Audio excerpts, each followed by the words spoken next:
Hello, everyone.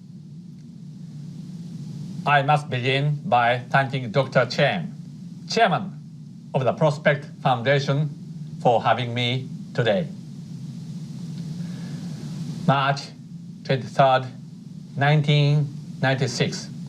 Someone I have respected so much, the late Honorable President Lee Tong-hui, was elected for the first time in the Taiwanese history by popular vote as President of Taiwan.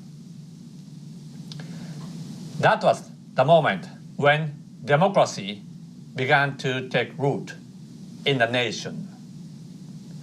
I hereby pray that Dr. Lee shall rest in eternal peace. I also pay tribute to the people in Taiwan because this year it is the 25th anniversary of your achievement. I'm glad that Taiwan, as a democratic entity, has taken part in the Leaders' Summit for Democracy. It was timely and well-deserved. My hearty congratulations to all the people in Taiwan. As President Biden says, democracy doesn't happen by accident. We have to defend it, fight for it, strengthen it, and renew it. And on that account, few nations embody that reality better than Taiwan. Now, what are the agendas to make democracy more robust for the future generations? First, Taiwan, the United States, and Japan have one common, important agenda. That is to never ever lose our faith in freedoms, in human rights, in the rule of law, and in democracy for our children and their children to do the same, to cherish democracy. Here, Taiwan must be a leader because you deserve that. Rise up, Taiwan. I would like to say to spread faith across the globe in democracy. It is even more important for Taiwan to do so now, when in Hong Kong, democracy has little space to prosper.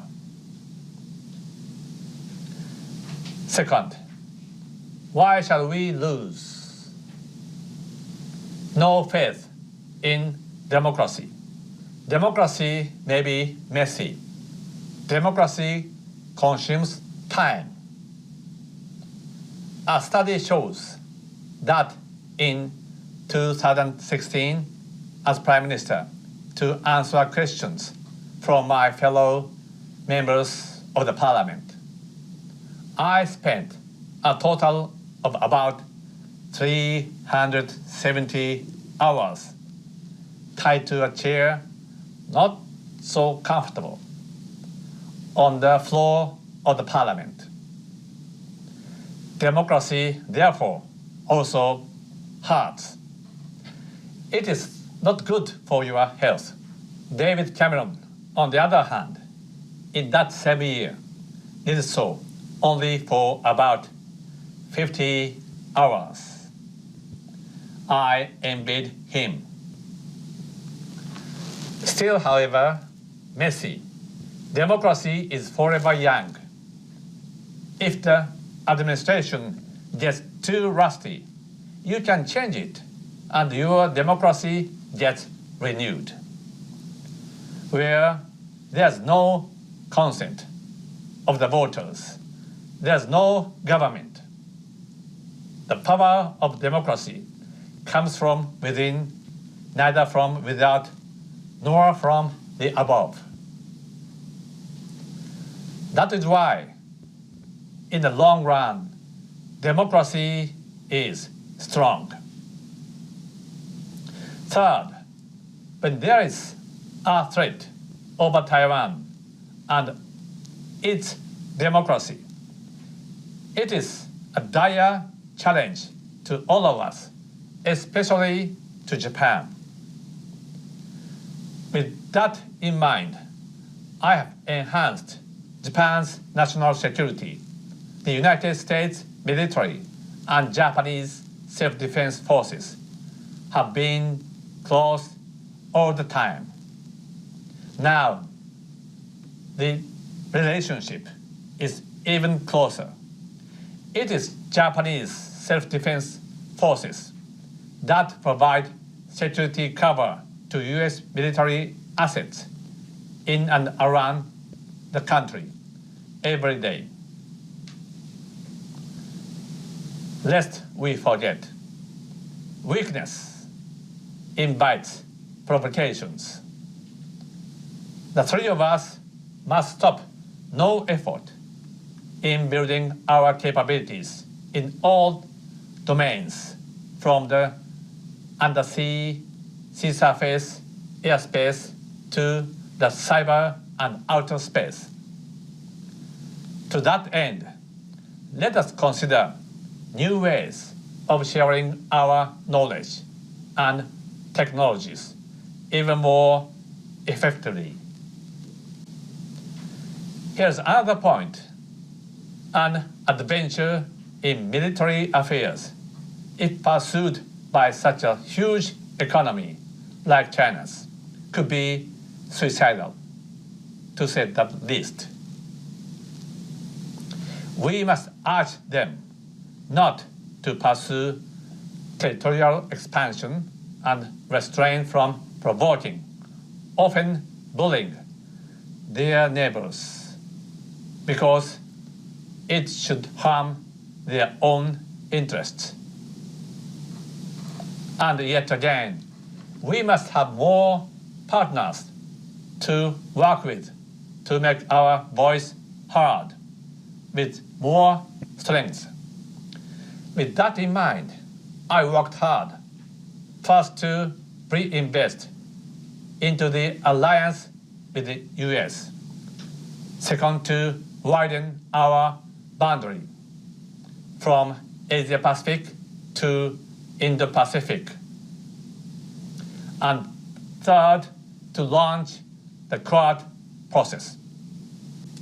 Japan, on my watch, chose to hoist high a banner for freedoms, human rights, democracy, and the rule of law.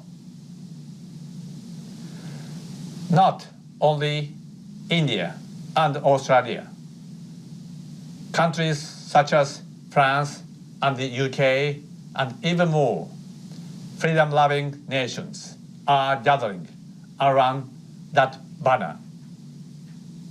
Jointly, Australia and Japan brought TPP into place. It is a group of economies that hold a rules-based order very much dear.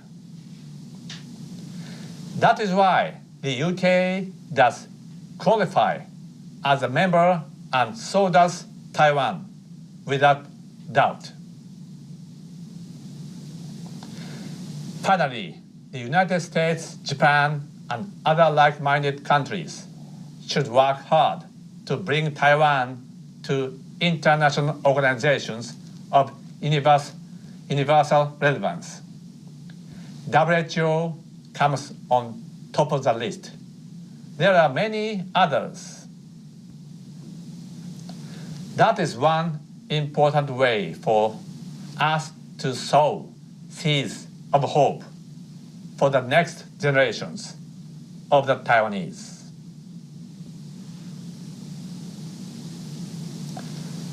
A prouder Taiwan will become a stronger, guardian of our common values, and it will be in the best interest of Japan, the United States, and indeed the entire world.